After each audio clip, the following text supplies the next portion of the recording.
Hi friends, నమస్కారం అండి అందరికీ. మా పాప భరతనాట్యం నేర్చుకుంటుందండి. సో వాళ్ళ గురువు గారు వాళ్ళ బ్యాచ్కి ఇవాళ గురు పౌర్ణమి సందర్భంగా గజ్జె పూజ చేయాలని నిశ్చయించారండి.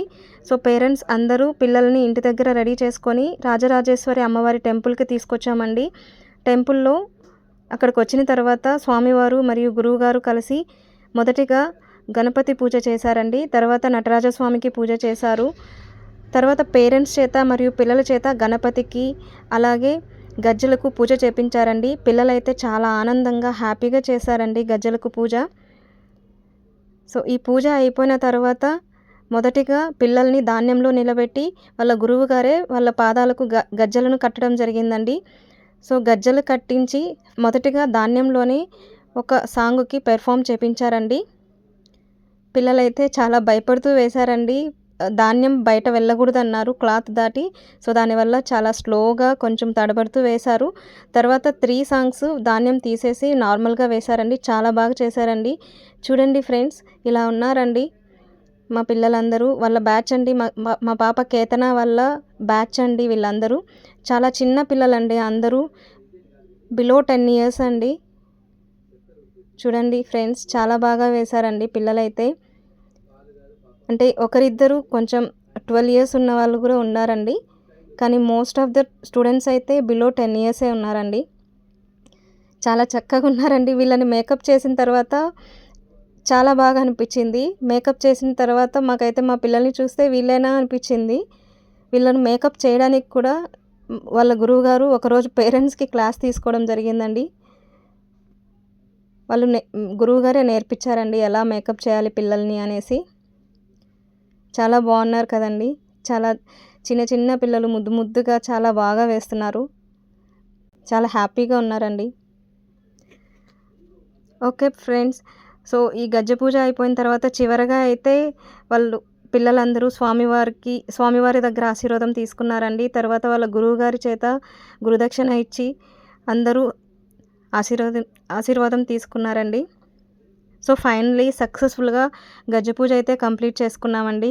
మా పాప కేతన అయితే చాలా హ్యాపీ అండి. గజ్జె పూజ చాలా రోజుల నుంచి ఇంకెప్పుడు అని అడుగుతోంది. సో ఫైనల్గా గజ్జె పూజ అయితే కంప్లీట్ అయింది. చాలా హ్యాపీ అండి. చూడండి ఫ్రెండ్స్, ఎంత ముద్దుగా ఉందో మా పాప అయితే. నాకే కొత్తగా అనిపించింది మా పాపని ఇలా మేకప్లో చూస్తుంటే. అసలు ఈ గజ్జె పూజ ఎందుకు చేస్తారో తెలుసుకుందామండి. భరతనాట్యంలో గజ్జె పూజ అనేది ఎంతో పవిత్రమైన సాంప్రదాయం అండి. విద్యార్థులు ప్రాథమికంగా శిక్షణ పూర్తి చేసి వేదికపై నృత్య ప్రదర్శనలు ఇవ్వడానికి సిద్ధమైనట్లు సూచించే ఒక ముఖ్యమైన వేడుక అండి ఇది.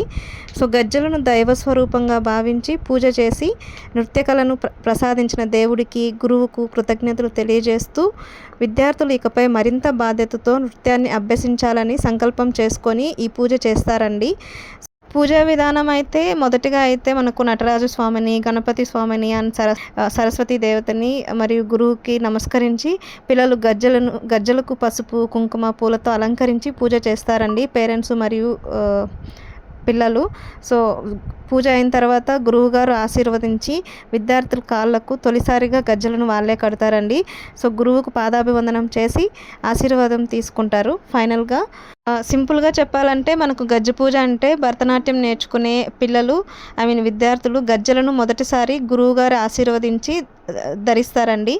సో నృత్యాన్ని దైవసేవగా భావిస్తూ అధికారికంగా తదుపరి స్థాయిల్లోకి అడుగుపెట్టే పవిత్రమైన ఒక కార్యక్రమం అండి ఇది. సో ఆ పూజనైతే మా పిల్లలు ఈరోజు సక్సెస్ఫుల్గా కంప్లీట్ చేసుకున్నారండి. చాలా బాగా ఎంజాయ్ చేశారు. సో మా పేరెంట్స్ కూడా చాలా హ్యాపీగా అనిపించింది. నాకైతే ఇదివరకు తెలియదండి గజ్జె పూజ ఎలా చేస్తారో అని. ఈరోజు మా పాప కోసమని గజ్జె పూజ చేస్తుంటే నేను క్లియర్గా తెలుసుకున్నానండి. చాలా బాగా చేశారు. స్వామివారు కూడా పూజలు అయితే చాలా సేపు చేశారు. చాలా మంచిగా చేశారండి. పిల్లలు భవిష్యత్తులో మంచిగా ఎదగాలని, వాళ్ళ కళా ప్రదర్శనలు చాలా బాగా చేయాలని, మంచిగా చదువుకొని హ్యాపీగా ఉండాలని చాలా బాగా ఆశీర్వదించి కంప్లీట్గా చాలా బాగా చేశారండి. ఈ వీడియో మీకు నచ్చినట్లయితే లైక్ చేయండి, షేర్ చేయండి, ఇంకా మా ఛానల్ను సబ్స్క్రైబ్ చేసుకోండి. అలాగే మీకు ఈ వీడియో ఎలా అనిపించిందో కమెంట్ రూపంలో మాకు తెలియచేయండి.